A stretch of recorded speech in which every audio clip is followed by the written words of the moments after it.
बहुत आप जब मन संचालन करते हैं तो एक पहले ही अलग एक समा बन जाता है।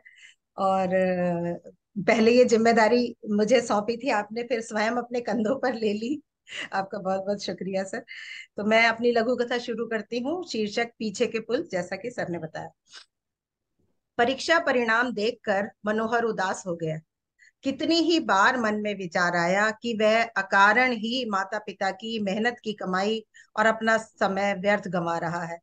क्या हुआ अगर वह डॉक्टर न बन पाया तो? कहीं कंपाउंडर ही बन जाएगा।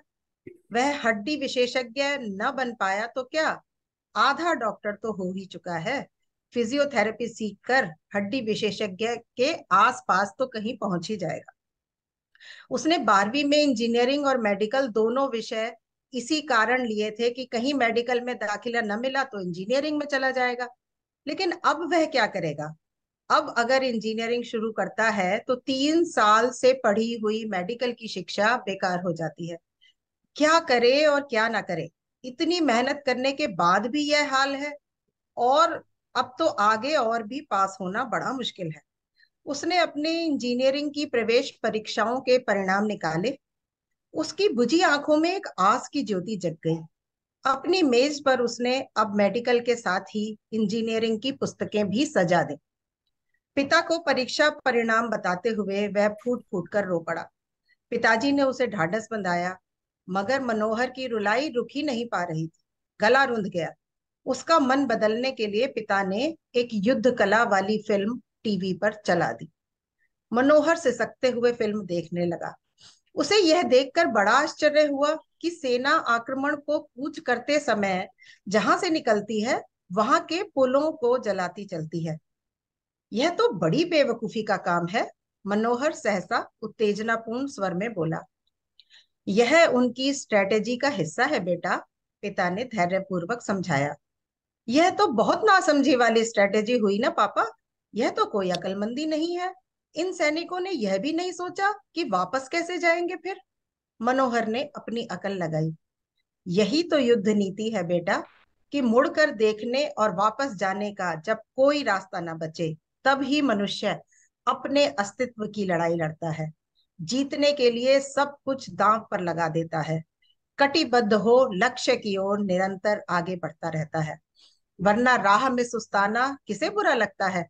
संघर्ष छोड़ भाग खड़े होने का मन करे, किंतु वास्तव में पीछे जाने की कोई राह ना हो, तो निश्चित जीत आपकी है। मनोहर दौड़कर कमरे में गया और मेज पर से इंजीनियरिंग की पुस्तकें अलमारी में उसने सबसे पीछे दबा दी। धन्यवाद। बहुत सुंदर। बहुत बहुत धन्यवाद आरती जी। अब मैं आदरणीय राम निवास मानव जी को आमंत्रित करूंगा और इनका भी एक लघु परिचय दे दूं। अ, पिछली जो गोष्ठी हुई थी उसमें मानव जी ने लघु कथा के बारे में हमें काफ़ी महत्वपूर्ण जानकारी दी थी। और मैं आपको आमंत्रित करूंगा कि अगर आप लघु कथा के विषय में, उसके इतिहास के विषय में जानना चाहें, उसके लक्षणों के विषय में, तो वो हमारा जो यूट्यूब है उसको आप अवश्य देखें। हमारे चैनल पे आपको मिल जाएगी। पर अगर आपको ना मिले और देखना चाहें तो हमें एक संदेश भेज दें और हम आपको लिंक भेज देंगे। तो मानव जी की तो उपलब्धियां इतनी ज़्यादा हैं कि उनका तो वर्णन करना मुश्किल ही है। अभी निवृत्त है, पर ये कई विद्यालयों से जुड़े हुए हैं और ये प्रोफेसर और अध्यक्ष रहे थे सिंघानिया विश्वविद्यालय कचेरी बड़ी के। और विभिन्न विधाओं की इनकी 58 महत्वपूर्ण कृतियां प्रकाशित हैं, जिनमें शामिल हैं 17 काव्य कृतियां, 8 बाल काव्य संग्रह, 4 लघुकथा संग्रह, 4 समीक्षात्मक ग्रंथ और 10 संपादित पुस्तकें। देश विदेश की 70 प्रमुख बोलियों और भाषाओं में इनकी रचना का अनुवाद है और 10 अनुदित कृतियां प्रकाशित हैं।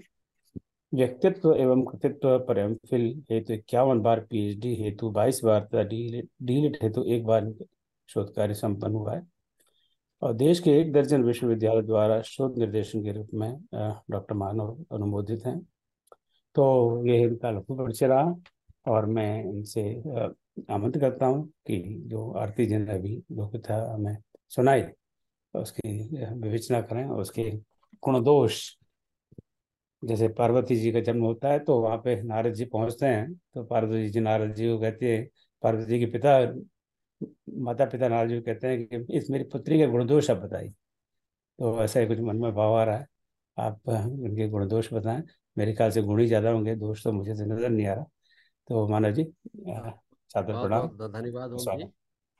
और सर्वप्रथम मैं बधाई देना चाहूँगा आरती जी को।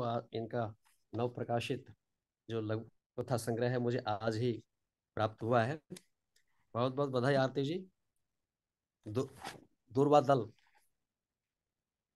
आर, आरती जी मुझे दिखाई नहीं पड़ रही है पटल पे। आ, नहीं सर, हाँ जी सर, मैं यहीं पर हूँ जी सर।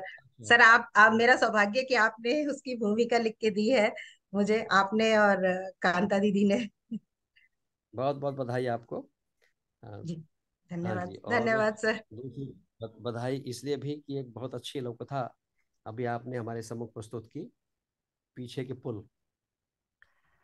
और ये एक बहुत ही महत्वपूर्ण लघु कथा है, बिल्कुल सामयिक संदर्भों से जुड़ी हुई।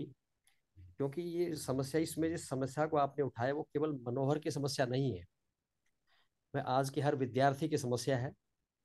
और शायद ओम जी और आप, क्योंकि आप दुबई में हैं, ओम जी अमेरिका में है, भारत में मनोहर जैसे लाखों जो विद्यार्थी हैं उनकी समस्या को शायद ठीक से ना समझ पाए। हमारे यहाँ एक बड़ा फैशन हो गया है, हर माँ बाप चाहता है कि उसका बेटा कोटा से कोचिंग प्राप्त करे या किसी बड़ी दूसरी एकेडमी से कोचिंग प्राप्त करे।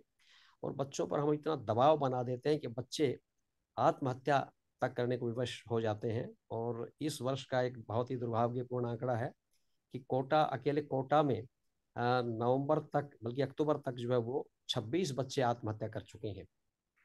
तो ये एक बहुत गंभीर समस्या है जिसको आरती जी ने उठाया है और बहुत ही सुंदर तरीके से उसको प्रस्तुत किया है। तो ये जो पात्र है मनोहर, वो कोई एक व्यक्ति विशेष नहीं है, बल्कि मैं समझता हूँ कि आज की हर युवा पीढ़ी के हर छात्र का प्रतीक है, जो बड़ा भारी दबाव अनुभव कर रहा है। माता पिता की इच्छाओं का दबाव उस पर होता है, शिक्षा का दबाव उस पर होता है, पाठ्यक्रम का दबाव उस पर होता है, अपने भविष्य का दबाव उस पर होता है। और जब वो सारे लोगों की और अपनी अपेक्षाओं पर खरा नहीं उतरता, तो वो उस दबाव से एक तरह से दबता चला जाता है, निराश होता चला जाता है और कई बार बहुत ही गलत कदम उठाने को भी वो विवश हो जाता है। तो ये लवकथा आगे बढ़ती है थोड़ा। हमारा जो इस लवकथा का नायक है मनोहर, वो बहुत निराश है। उसको लगता है कि शायद वो माता पिता की इच्छा पूरी नहीं कर पाएगा, अपनी भी इच्छा, जो डॉक्टर बनने की उसकी इच्छा है वो भी पूरा पूरी नहीं कर पाएगा। तो अपने आप को समझाने की कोशिश करता है कि मैं डॉक्टर नहीं बन पाया तो ये बन जाता हूँ, ये नहीं बन पाया तो वो बन जाता हूँ। ये एक उसका जो ऊहापोह है, मानसिक द्वंद्व है, वो यहाँ प्रकट हो रहा है। लेकिन इससे ये स्पष्ट है कि वो संतुष्ट नहीं है, क्योंकि वो डॉक्टर नहीं बन पा रहा है। और तभी इस लव कथा में एक मोड़ आता है जब उसके पिता उसकी मनस्थिति को समझ करके उसे एक युद्ध पर बनी हुई फिल्म दिखाते हैं, जिसमें सेना जो है वो आगे बढ़ रही है। और जितना आगे बढ़ती है, रास्ते में जो जो पुल आते हैं उनको वो तोड़ती हुई, उनको नष्ट करती हुई आगे बढ़ती चली जाती है। मैं यहाँ आरती जी से निवेदन करूंगा कि एक जलाना जो शब्द आया उसकी जगह यदि विध्वंस शब्द जोड़ दें, पुलों का विध्वंस करती हुई, तो शायद ज्यादा अच्छा रहेगा। क्योंकि जलाने का अर्थ उससे लगता है कि शायद सारे पुल लकड़ी के बने हुए हैं। तो यदि इसकी जगह शब्द एक आप बदल लें तो ज़्यादा अच्छा रहेगा। और उसके बाद फिल्म आगे बढ़ती है। पिता उसके उसे समझाते हैं संकेत से कि ये इसलिए ज़रूरी है क्योंकि यदि पुल बना रहेगा तो फिर पीछे लौटने की संभावना बनी रहेगी। और युद्ध में पीछे लौटने की संभावना यदि बनी हुई है तो कोई भी सिपाही आगे बढ़ना नहीं चाहेगा। शायद उसकी जो जिजीविषा है, उसके युद्ध को जीतने की जो इच्छा है, भावना है, संकल्प है, वो शायद कमज़ोर पड़ जाए। और इसीलिए ये पुल को उड़ाते हुए आगे चल रहे हैं। तो ये बात एकदम बच्चे के दिल पे घर करती है। उसके मन मस्तिष्क के ऊपर एक जैसे कहते हैं कि एक इंजेक्शन जैसे हम लगाते हैं, इंजेक्ट करते हैं किसी बात को, तो वो एक बात जैसे उसके पिता उसको इंजेक्ट करते हैं। और बच्चा तुरंत समझ जाता है कि मुझे क्या करना है, मुझे कोई पीछे ऐसा कोई रास्ता नहीं छोड़ना है कि वापस लौटने की बात में सोचूं। और वो जो द्वंद्व में था कि मैं इंजीनियर बनूं, डॉक्टर बनूं, इंजीनियर, दोनों की किताबें टेबल पर रखी हुई हैं, तो इंजीनियरिंग की किताबें उठा करके वो पीछे रख देता है और एक दृढ़ निश्चय करके संकल्पबद्ध होकर के वो अपने उस मिशन में जुट जाता है। बहुत अच्छी लौकता है, शीर्षक बहुत अच्छा है, प्रभावशाली है, भाषा भी बहुत बिल्कुल विषय के अनुरूप है। बस थोड़ा सा एक मुझे लगा सुझाव है मेरा आरती जी को, कि ये जो अंतिम पैराग्राफ है ये जो है थोड़ा ज्यादा बड़ा हो गया, उपदेशात्मक हो गया है, व्याख्यात्मक हो गया है। और यदि बीच की 3-4 पंक्तियां आप हटा दें, 2-3 पंक्तियां हटा दें, तो बहुत बढ़िया रहेगा, लौकथा बहुत ही प्रभावशाली रहेगी। और आप पर यह भी आरोप नहीं लगेगा कि आप जो है वो एक उपदेशक बन करके पिता के माध्यम से अपनी बात कहना चाह रही हैं। तो मैं थोड़ा सा इसको यदि मैं लिखूं, यदि ये उधार ले लूं मैं आरती जी से लौकथा, तो मैं इसका अंत इसमें ऐसे करूंगा, इस पैराग्राफ में देखिए, यही तो युद्ध नीति है बेटा, कि मुड़कर देखने और वापस जाने का जब कोई रास्ता न बचे, तब ही मनुष्य अपने अस्तित्व की लड़ाई लड़ता है। जीतने के लिए सब कुछ दांव पर लगा देता है, कटिबद्ध हो लक्ष्य की ओर निरंतर आगे बढ़ता है, वरना राह में सुस्ताना किसे बुरा लगता है। संघर्ष छोड़ भाग खड़े होने का मन करे तो वास्तव में पीछे जाने की कोई राह न रहे, तो निश्चित जीत आपकी। ये बहुत लंबा हो गया है, इसको यदि सीधा हम यहाँ से कट करके जोड़ दें कि यही तो युद्ध नीति है बेटा, कि पीछे मुड़कर देखने और वापस जाने का जब कोई रास्ता न बचे, तभी मनुष्य अपने अस्तित्व की लड़ाई लड़ता है। यहां से सीधे हम एकदम नीचे चले जाएं, छोड़ भाग खड़े होने का मन करे, किंतु वास्तव में ये इसको भी काट दें, अस्तित्व की लड़ाई लड़ता है, और जब पीछे जाने का कोई रास्ता न हो, तो जीत निश्चित आपकी है। यहाँ यदि हम सीधा जोड़ दें, तो ये जो विस्तार है आपने थोड़ा व्याख्या एक उपदेशात्मक सा बना दिया है, ये मेरे विचार से ज्यादा प्रभावशाली बनेगा। ये मेरा सुझाव है, बाकी आप देखें। बाकी कुल मिलाकर के लघुकथा बहुत महत्वपूर्ण है, बहुत ही प्रभावशाली है। और आज जैसी परिस्थितियां भारत में, पूरे देश में बनी हुई हैं, और जिस प्रकार से बच्चे बड़े उदास, निराश, हताश हमें दिखाई पड़ रहे हैं, और बहुत गलत कदम तक उठाने को विवश हो रहे हैं, उन सारे बच्चों के लिए ये लघुकथा एक बहुत ही प्रेरणादायक रचना है। और इसमें पिता की जो भूमिका है वो बड़ी बड़ी महत्वपूर्ण है। हमारे जो अभिभावक हैं, पिता हैं, शिक्षक हैं, मैं उन लोगों की बात नहीं कर रहा जो कोचिंग एजेंसी कोचिंग इंस्टीट्यूट चलाते हैं, क्योंकि उनका उद्देश्य तो केवल पैसा कमाना होता है। तो लेकिन जो सही मायने में शिक्षक हैं, जो विदेशी हैं बच्चों के, उनके लिए भी एक संदेश इसमें छुपा हुआ है, कि वो बच्चों को इस प्रकार से प्रेरित करें, प्रोत्साहित करें, उनकी समस्या को समझते हुए मनोविश्लेषण के ढंग से उनको बात समझाएं, तो बच्चे समझते हैं, ऐसी बात नहीं है। तो मैं इस अच्छी लघुकथा के लिए बधाई देता हूँ आरती जी को। बहुत बहुत धन्यवाद। धन्यवाद।